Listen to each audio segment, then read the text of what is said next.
naħsbu illi iktar ma tikber, inqas trid tagħmel exercise. Veru. Illum ħanarawha naqra. Ħanaraw jekk hux Għax kienu perċezzjoni. kbir u issa m'għandix għalfejn. Eżatt. Jew m'għandix għalfejn jew inkella li kelli nagħmel. Issa sposta għamlu minnu. ċara li biss l-40, il-50, il-60.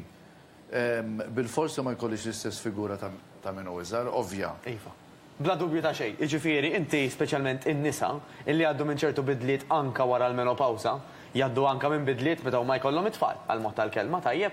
Differenti xi ftit minna l-irġiel minħabba dan anka it-taqlib u bidliet fil-hormones.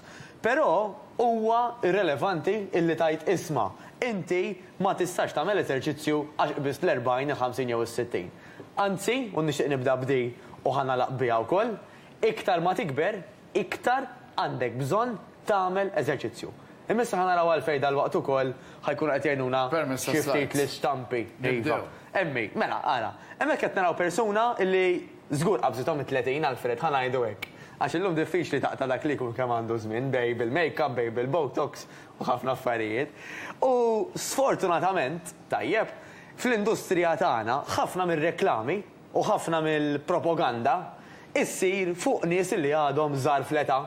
Mela tara inti xi raġel ismar kollu żejt, bis-six-pack u biċ-ċest imqabbes, u mbagħad tara xi mara bil-bikini, tajjeb kollox issikkat, u tgħid żgur, da mhux tab xejn jiena mhux qed ikolli kuraġġ illi nagħmel ċertu eżerċizzju għax donnu l-exercise taż-żgħar ta' min għandu l-20, tajjeb.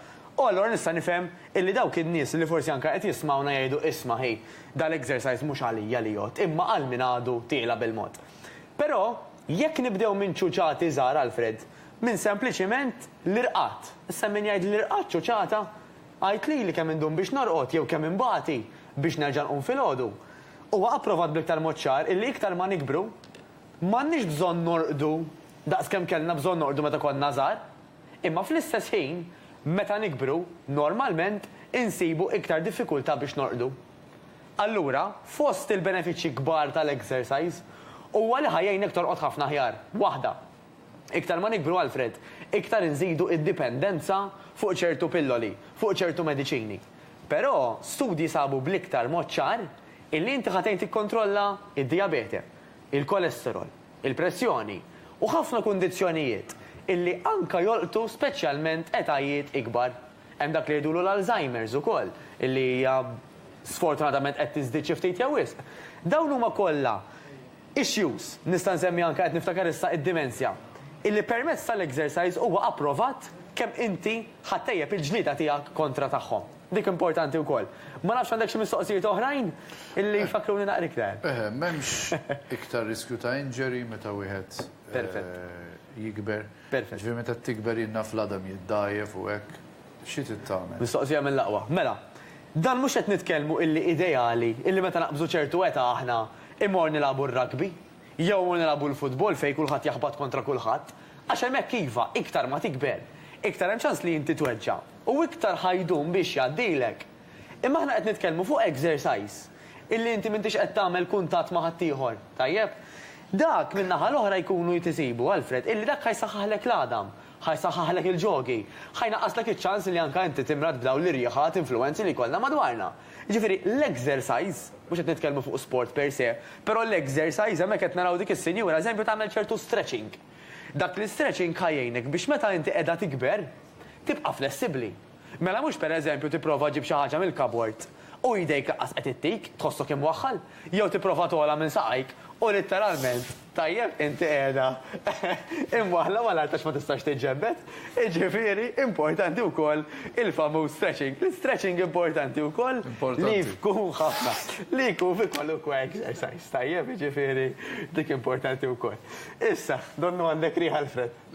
Konsenata Affarijiet. Mela, il-mistoqsija it-tema l-oħra xtaqt anka niddiskuti. X'tib ta' exercise għandha persuna kbira tibda. Ma mhux bħalek, dan dejjem l-ewwel nieħdu parità tabib. Iġifieri, meta aħna naqbdu ngħidu isma' jiena ħanaqbdu nagħmel dat tip ta' training, inkun qed nirriskja. F'liema sens Alfred. Ir-riskju jkun illi jekk pereżempju tabib ma nfissanix u għal-mod tal-kelma sabli problema fi spallejja jew sabli xi problema fl-irkoppa jew fl-aksa, jekk hu ma jkunx qalli li għandi dawn il-problemi, faċli nagħmel ċertu sport jew ċertu exercise u mbagħad inkompli nigrafa.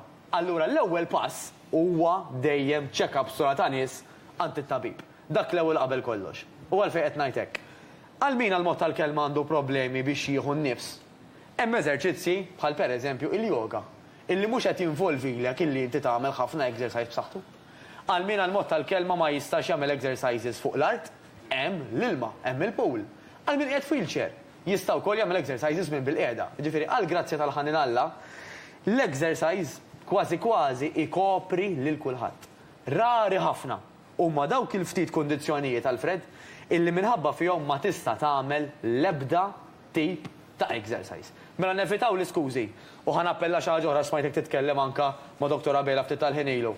Ħanappella illi aħna għandna l-grazzja u għandna s-saħħa dik is-saħħa nużawha għax illum biha nista' nagħmel ħafna ġid.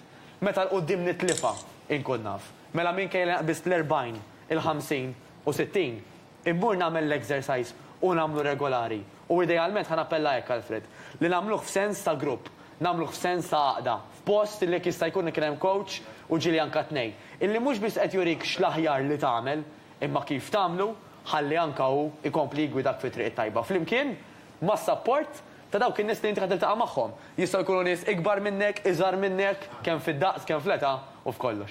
Grazzi ħafna. Min ixtieq jagħmel domanda lil Matteo jista' iċempel l-uffiċċju Kalamita 2182 jew tibgħatu email fuq info@kalamita.com. Niltaqgħu darba oħra. Grazzi ħafna.